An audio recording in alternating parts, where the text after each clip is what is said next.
siang hari ini. Nah, jadi hari ini kita akan mempelajari mengenai bangun datar.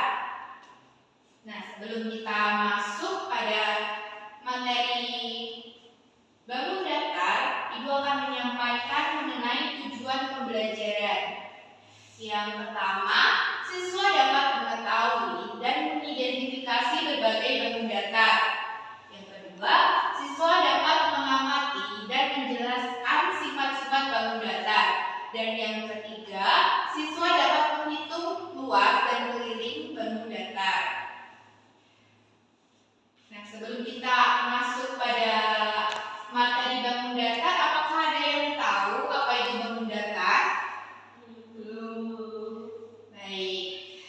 Nah, karena kalian belum mengetahui apa itu bangun datar, maka kita akan mempelajari bangun datar.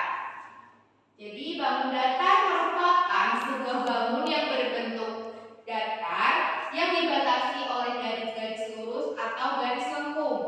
Bangun datar sendiri hanya memiliki dua dimensi saja, yakni panjang dan lebar, serta tidak memiliki tinggi dan tebal. Nah, kita akan mempelajari mengenai macam-macam bangun datar. Yang pertama adalah persegi. Jadi, persegi adalah persegi panjang yang semua sisinya sama panjang.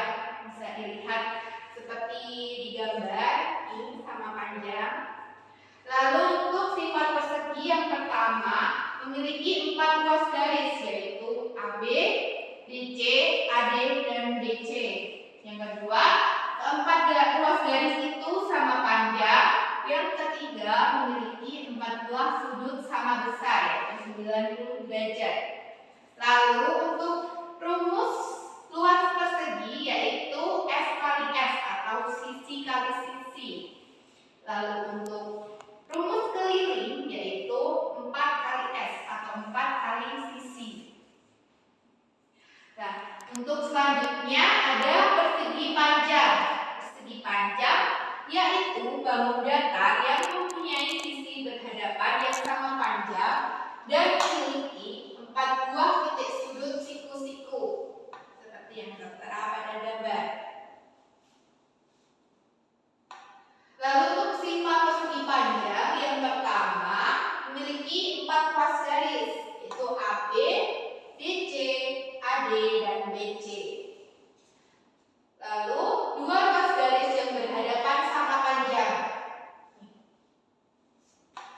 Lalu memiliki 2 macam ukuran panjang dan lebar. Dan yang terakhir memiliki 4 buah sudut sama besar, yaitu 90 derajat. Lalu untuk rumus luas persegi panjang yaitu P kali L atau panjang kali lebar. Lalu untuk rumus keliling yaitu 2 kali panjang tambah lebar. Nah, untuk selanjutnya yaitu segitiga. Segitiga yaitu bangun datar yang terbentuk oleh 3 buah titik yang tidak segaris. Lalu untuk sifat segitiga yang pertama memiliki 3 ruas garis, yaitu AB, AC, dan BC. Yang kedua, 2 ruas garis kaki sama panjang, yaitu AC dan BC. Yang ketiga memiliki 2 macam ukuran alas dan tinggi. Lalu memiliki 3 buah sudut lancip. Dan yang terakhir semua sudutnya sama besar. Untuk rumus luas dari segitiga yaitu setengah kali A kali T atau setengah kali alas kali tinggi. Dan untuk rumus kelilingnya yaitu A ditambah B ditambah C dengan A, B, C merupakan sisi dari segitiga.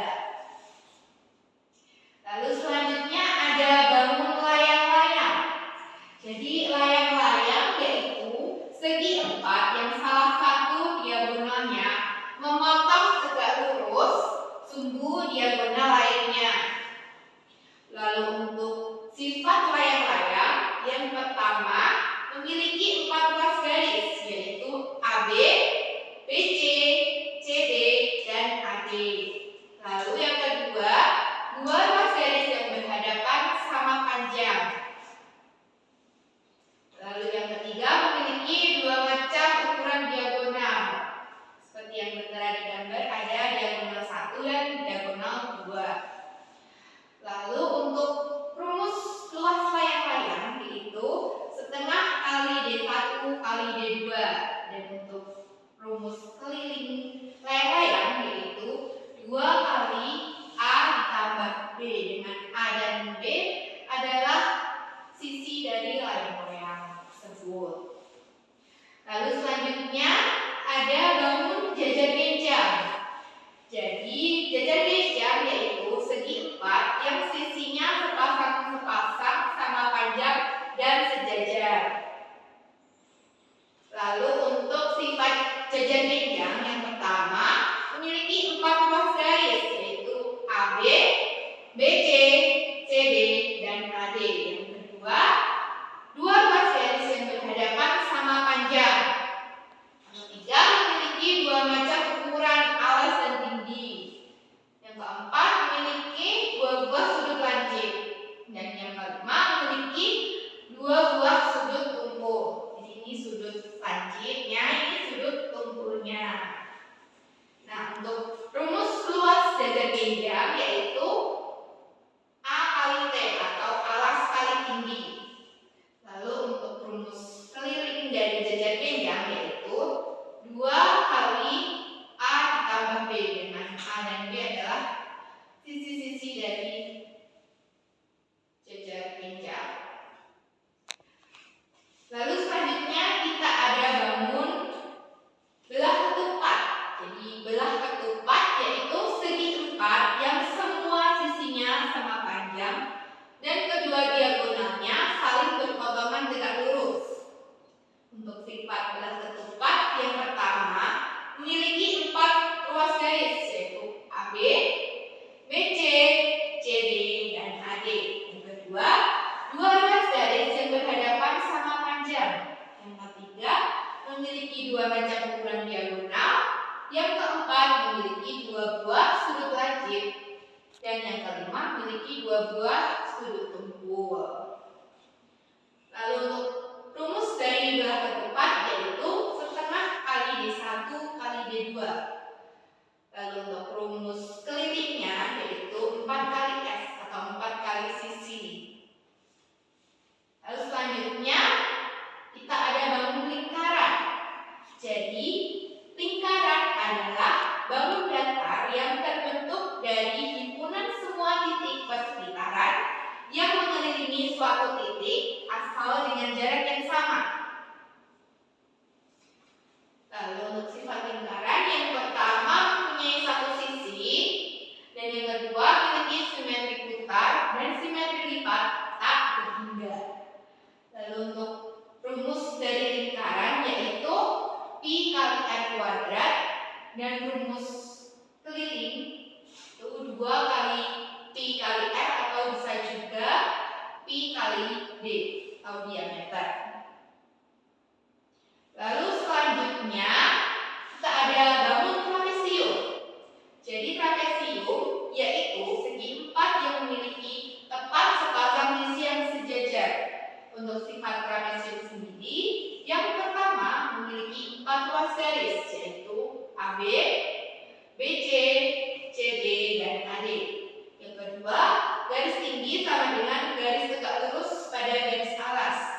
Yang ketiga, memiliki 2 macam ukuran alas dan tinggi. Yang keempat, memiliki 2 buah sudut lancip. Dan yang kelima, memiliki 2 buah sudut tumpul. Untuk rumus luas dari trapesium yaitu A kali B bagi 2 kali T. Lalu untuk rumus keliling yaitu A ditambah B ditambah C ditambah D. Nah, di sini Ibu ada contoh soal. Bangun datar yang memiliki 4 buah sisi yang sama panjang dan 4 sudut siku-siku adalah, apakah ada yang bisa menjawab? Saya Bu. Baik, Mbak Alvin silahkan. Jawabannya yang B, persegi.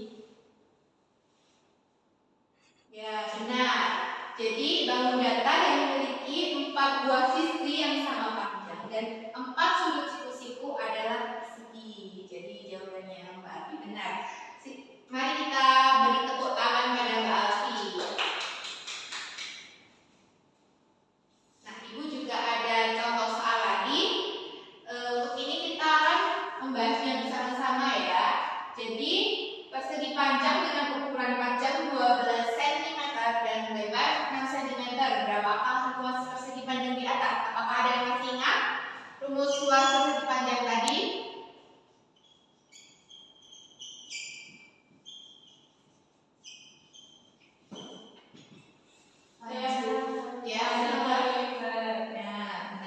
Panjang kali lebar.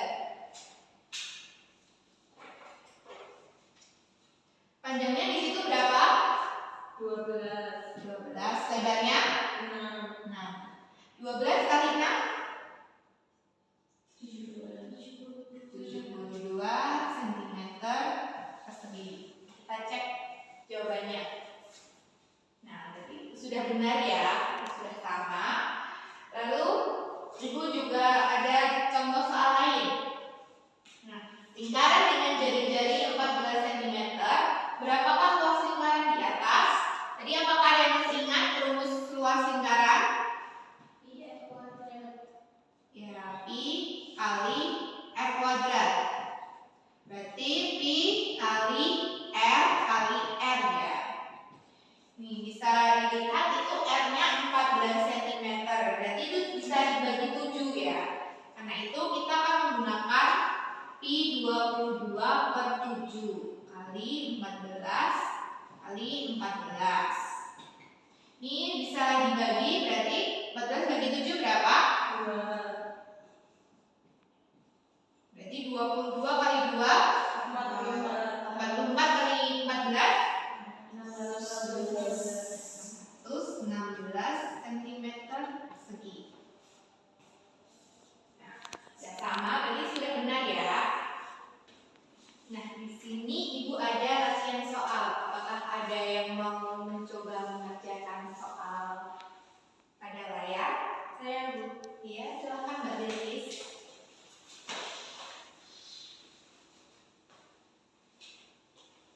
Iya, Bu.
Baik, terima kasih. Silakan duduk, Mbak Bilkis.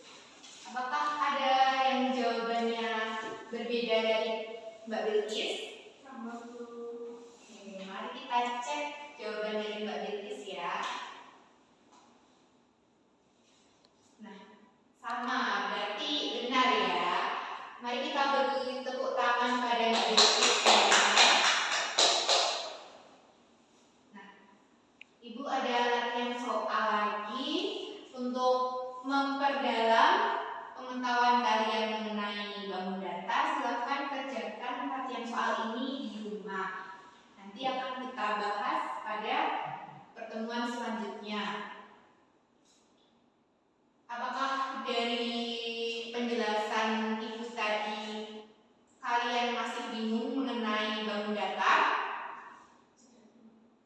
Masih, Bu. Nah, karena kalian masih bingung, kita akan mencoba mempelajari bangun data dengan menggunakan permainan engklek. Jadi, engklek adalah permainan tradisional anak-anak yang dimainkan di atas bidang berupa gambar 8 kotak dan 1 gambar gunung. Gambar sebagai bidang permainan tersebut dibuat di lantai, jalanan, tanah lapang, dan tempat datar lainnya. Penyebutan engklek tidak lain karena permainan harus melompat dengan 1 kaki. Nah, untuk peraturan permainan engklek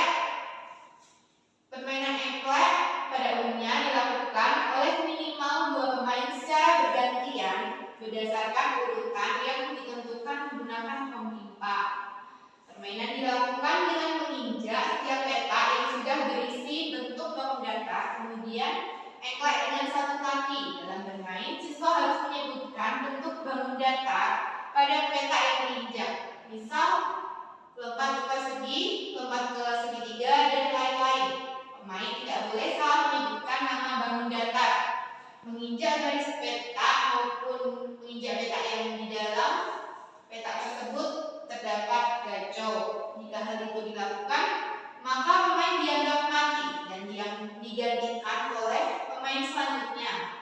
Setelah gacor pemain telat sampai pada peta setengah lingkaran atau peta terakhir, pemain memiliki kesempatan untuk mendapatkan peta sawah. Peta sawah tersebut nantinya dilarang diinjak oleh pemain lawan. Artinya pemain lawan bersempat melewati peta tersebut. Nah, untuk lebih jelasnya kita akan mencoba permainan engkla ini di luar ruangan ya. Sekarang Ibu akan menjelaskan mengenai langkah-langkah untuk bermain engklek. Yang pertama, kita akan melempar gacok kepada peta yang sudah diberi angka dan juga bangun datar. Lalu saat melangkah, kita akan menyebutkan bangun datar yang terdapat pada peta. Contohnya seperti ini. Pertama kita lempar gacok, lalu menyebutkan lompat ke persegi panjang, lompat ke jajar genjang, lompat ke layang-layang dan segitiga, lompat ke belah ketupat, lompat ke trapesium dan lingkaran, lompat ke lingkaran dan trapesium, lompat ke belah ketupat, lompat ke segitiga dan layang-layang, lompat ke jajar genjang, lompat ke persegi panjang. Nah, ulangi langkah tersebut sampai mencapai angka 9. Lalu jika sudah sampai angka 9,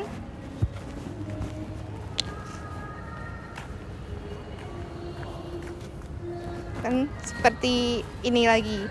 Lompat ke persegi, lompat ke persegi panjang, lompat ke jajar genjang, lompat ke layang-layang dan segitiga, lompat ke belah ketupat, lompat ke lingkaran dan trapesium.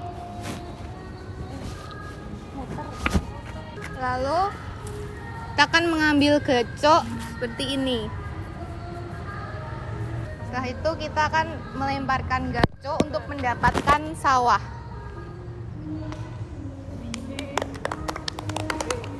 Berarti sudah mendapatkan satu sawah. Lalu kita tandai petak sawah yang sudah didapatkan dengan bintang. Sudah, mungkin ada yang mau mencoba? Saya, Bu. Ya.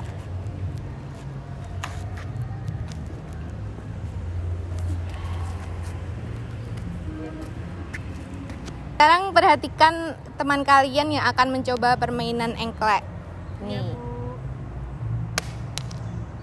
Lompat ke persegi panjang, lompat ke jajar genjang, lompat ke segitiga dan layang-layang, lompat ke belah ketupat, lompat ke trapesium dan lingkaran,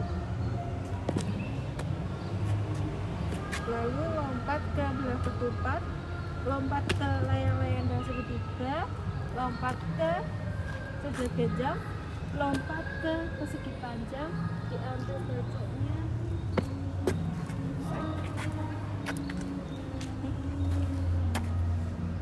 Nah, jika gacoknya tidak berada pada petak selanjutnya, maka pemain tersebut mati dan digantikan oleh pemain lainnya.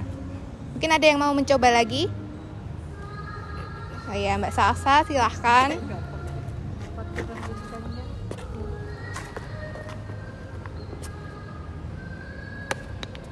Oh, Mbak Salsa sudah gugur sebelum mencoba.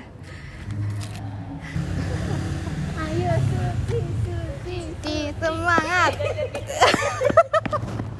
Oke, Mbak Suci, ini gugur ya berarti ya. Lalu Mbak Alfi main lagi. susahnya.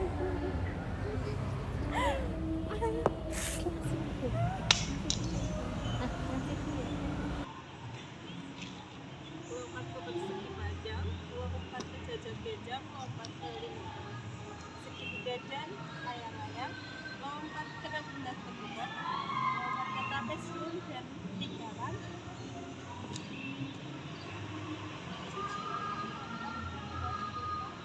lompat ke layang-layang dan lompat ke gajah, lompat ke persegi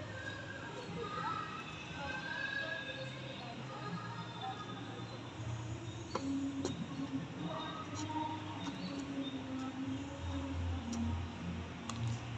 Jika bentuknya tidak berada pada peta selanjutnya, maka pemain tersebut mati dan digantikan oleh pemain lainnya. Ada yang mau mencoba lagi?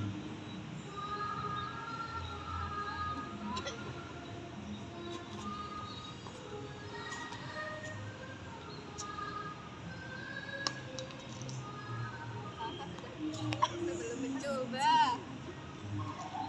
mungkin Mbak Suci mau mencoba.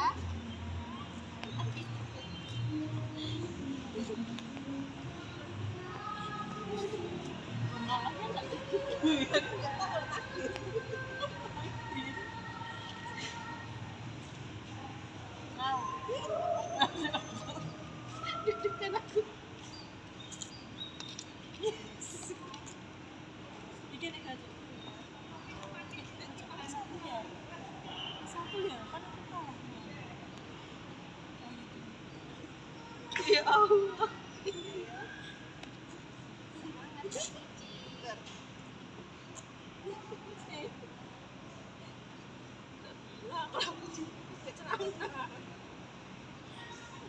Bisa kok. Oke. Apa ini?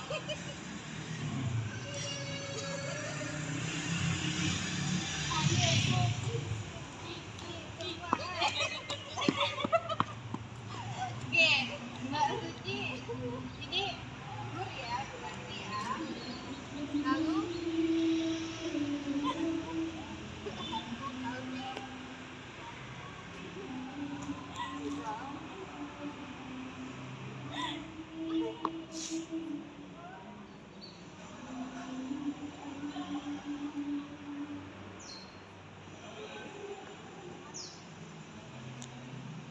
Lompat ke jajar gajah, lompat ke segitiga dan layang-layang, lompat ke belah ketupat, lompat ke trapesium dan lingkaran,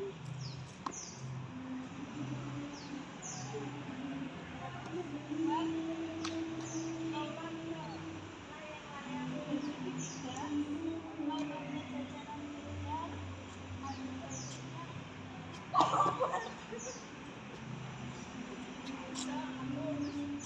ke ini Mbak Alfiana sudah sampai pada angka 9. Maka,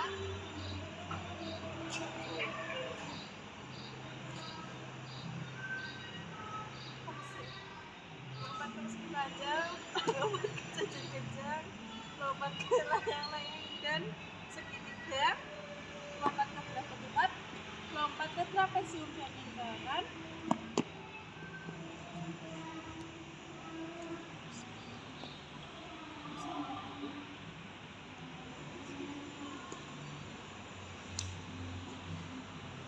Alfiana berhasil mendapatkan petak nomor 6. Maka petak nomor 6 kita tandai dengan ya, dan menjadi petak milik Mbak Alfiana.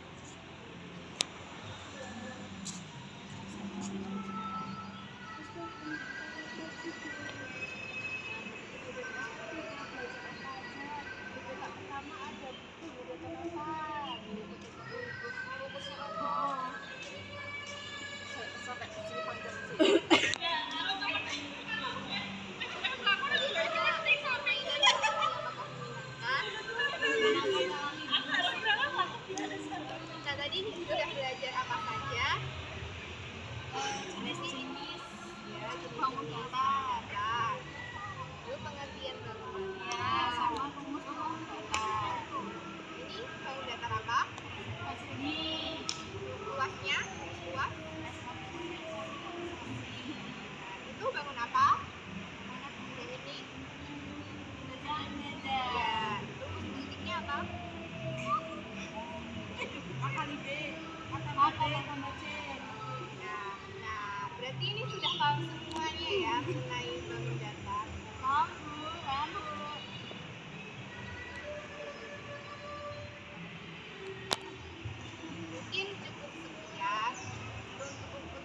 pembelajaran mengenai bangun datar pada siang hari ini. Semoga bermanfaat bagi kita semua. Kurang lebihnya saya mohon maaf.